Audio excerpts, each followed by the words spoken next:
High court ने दिल्ली में corona संक्रमण के लगातार बढ़ रहे मामलों के बावजूद प्रतिबंध में ढील देने पर दिल्ली सरकार को फटकार लगाई है। हाईकोर्ट ने कहा, जहां दूसरे राज्य सख्ती कर रहे हैं तो वहीं दिल्ली सरकार ढील दे रही है। इस कारण संक्रमण तेजी से फैल रहा है। हाईकोर्ट ने संक्रमण को नियंत्रित करने के लिए 2 सप्ताह में उठाए गए कदमों पर 19 नवंबर तक दिल्ली सरकार से रिपोर्ट मांगी है। न्यायमूर्ति हिमा कोहली और सुब्रमण्यम प्रसाद की पीठ ने कहा कि दिल्ली में कोरोना संक्रमण के बढ़ते मामलों ने 2 सप्ताह में महाराष्ट्र और केरल को पीछे छोड़ दिया है। दिल्ली सरकार ने सामाजिक कार्यक्रमों में शामिल होने वाले लोगों की संख्या को बढ़ाकर 200 और बसों को उनकी पूरी यात्री क्षमता के साथ चलाने की छूट दे दी है। ऐसे हालात में जब केस लगातार बढ़ रहे हैं तो सरकार का निर्णय समझ से परे है। पीठ ने पूछा कि क्या दिल्ली सरकार ने ऐसे में संक्रमण को नियंत्रित करने के लिए क्या कदम उठाए हैं। पीठ ने कहा कि 10 नवंबर को दिल्ली में 8,593 नए मामले आए और संक्रमितों की संख्या बढ़ गई। शहर में निषिद्ध क्षेत्रों की संख्या बढ़कर 4,016 हो गई है। मध्य प्रदेश मुख्यमंत्री कार्यालय की ओर से बताया गया कि मुख्यमंत्री शिवराज सिंह चौहान ने गुरुवार को आत्मनिर्भर मध्य प्रदेश रोड मैप 2023 का विमोचन किया। इस मौके पर सांसद वीडी शर्मा और मुख्य सचिव इकबाल सिंह बैंस भी उपस्थित रहे।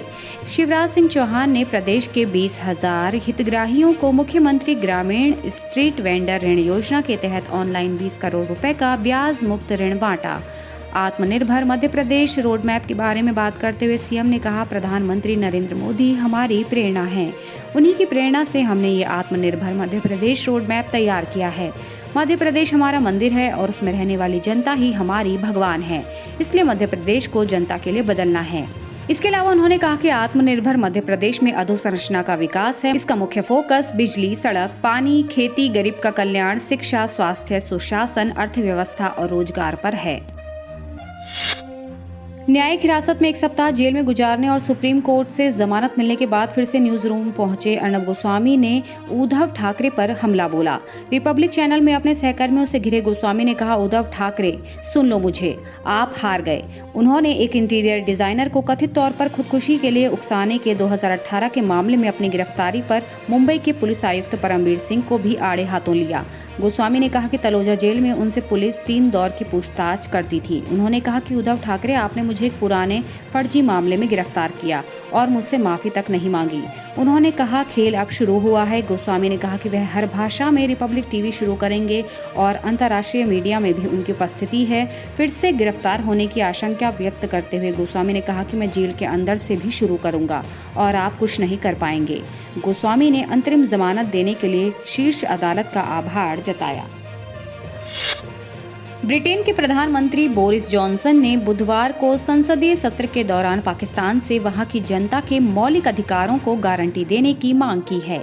सांसद खान ने सवाल किया था कि क्या सरकार को पाकिस्तान के सामने यह स्पष्ट कर देना चाहिए कि सरकार समर्थित अत्याचार का सिलसिला अब बंद करना जरूरी हो गया है।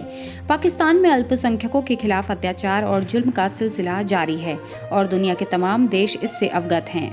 प्रधानमंत्री जॉनसन सांसद इमरान अहमद खान के सवाल का जवाब दे रहे थे। जॉनसन ने जवाब दिया, मैं अपने आदरणीय दोस्त से सहमत हूं और मैं उन्हें बता सकता हूं।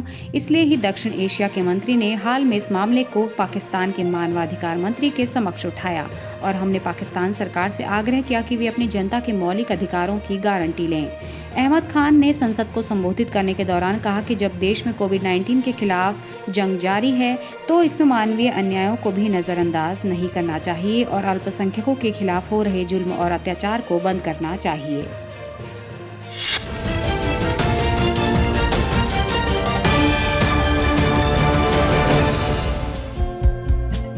हमारे चैनल को लाइक, शेयर और सब्सक्राइब जरूर करें और नई अपडेट्स के लिए बेल आइकन दबाना ना भूलें।